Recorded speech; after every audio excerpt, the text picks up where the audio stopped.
السلام علیکم ورحمۃ اللہ وبرکاتہ۔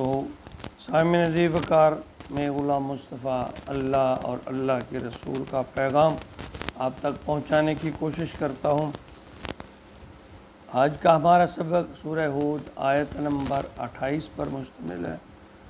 اعوذ باللہ من الشیطان الرجیم، بسم اللہ الرحمن الرحیم۔ قال یا قوم ارأیتم ان کنت علی بینۃ من ربی وآتانی رحمۃ من عنده وأمیت علیکم انلزمکموها وانتم لها کارہون۔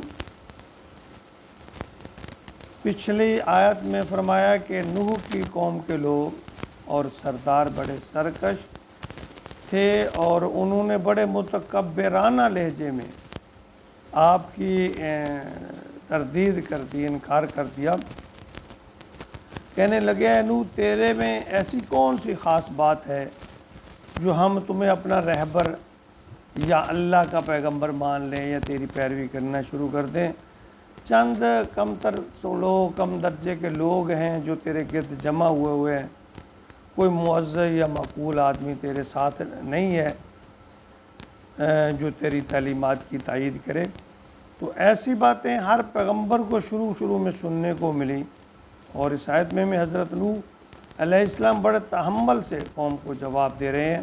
فرمایا قال یا قوم، فرمانے لگے اے میری قوم کے لوگوں،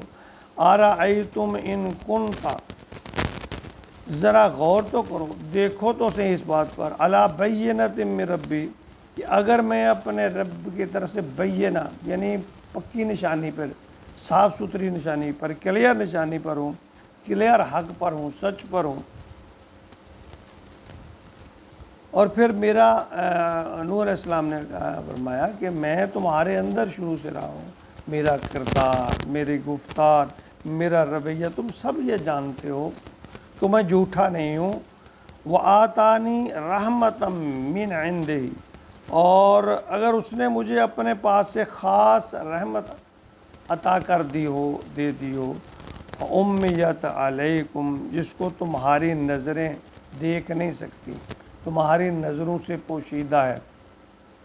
لیکن جو پیغام آتا ہے وہی آتی ہے، ہر کوئی اس کو دیکھتا تو نہیں ہے۔ تو فرمانے لگے تمہاری نظریں، جو اللہ نے میرے اوپر کرم کیا، جو اللہ نے مجھے منتخب کیا، تمہاری نظریں وہ نہیں دیکھ سکتی، یعنی تمہیں یوں کہہ لیں کہ ادراک نہیں ہے اس بات کا۔ تو انلزمکموہا، تو کیا ہم وانتم لہا کارہون، کہ تمہارے اوپر تھوپ دیں گے زبردستی جو تمہیں بات پسند نہیں ہے؟ نوح علیہ السلام نے فرمایا کہ میں زبردستی تو تمہارے اوپر کوئی بات تھوپ نہیں سکتا، یہ تو اللہ کی رضا ہے۔ یعنی قوم کے سخت جاہلانہ باتیں سننے اور برداشت کرنے کے بعد بھی بڑے ٹھنڈے اور اچھے اخلاق کے ساتھ تحمل سے قوم کی وہ جو سچائی کی یعنی سچائی یا ہدایت کی طرف بلا رہے ہیں، کہ یہ ہر پیغمبر اور رسول کا خاصہ ہے کہ اس میں حد درجہ کی برداشت ہوتی ہے اور وہ اعلیٰ اخلاق کا مالک ہوتا ہے، اور اپنی بات بڑے یقین اور سلجھے ہوئے یعنی انداز کے ساتھ لوگوں تک پہنچاتے ہیں۔ لوگوں ذرا غور تو کرو، اگرچہ میں تمہارے جیسا انسان ہوں، مگر اللہ نے مجھے پیغمبر کا عہدہ دیا ہے، وہ صلاحیت عطا کی ہے جو تم میں نہیں ہے۔ ذرا تھوڑا سوچ بچار تو کرو، یعنی جو وحی یا پیغام اللہ کی طرف سے میرے پاس آتا ہے میں وہی تم تک پہنچاتا ہوں، میں کوئی بات تمہارے اوپر تھوس نہیں سکتا، نہ تھوسنے کا ارادہ رکھتا ہوں، اور یہ میرے بس میں بھی نہیں ہے اور کسی انبیاء کے بس میں نہیں ہے۔ میں تمہیں ہدایت نہیں دے سکتا۔ قوم جو ہے اور نوح کے درمیان جو نفرت کی خلیج پائی جاتی تھی، اس کی وجہ ان کا تکبر، غلط فہمی، تعصب، جہالت اور اساس برتری، یہ وہ برائیاں تھیں۔ در حقیقت وہ کوئی بھی انسان اس وقت تک ہدایت نہیں پا سکتا جب تک کہ اس میں نمبر ایک کہ خود اصلاح یا ہدایت کی اس میں تڑپ پیدا نہ ہو، اور دوسری بات یہ ہے کہ اگر وہ تکبر، تعصب اور ضد کو نہیں چھوڑتا، یا یعنی اس کے اندر یعنی جھکنے کی جو عادت ہے وہ پیدا نہیں کرتا، تو اس وقت تک یعنی یہ بہت بڑی بری روش ہے کہ دین کی بات کو بھی اپنے پسند اور ناپسند پہ پرکھا جائے۔ یعنی یہ ہمارا آج کا بھی یہ معاشرے میں ٹرینڈ ہے، ہر بات کو اپنی مرضی پر پرکھتے ہیں، یوں ایسا نہیں ہے، ویسا نہیں ہے، میرا دل نہیں مانتا، یوں نہیں ہوتا۔ تو اپنی مرضی یا انا کو مٹا کر عاجزی اختیار کر کے، عاجزی کو اپنا کر ہی صراط مستقیم جو ہے اس کی تلاش کی جا سکتی ہے۔ جس طرح اقبال نے کہا تھا کہ مٹا دے اپنی ہستی کو اگر کچھ مرتبہ چاہیے،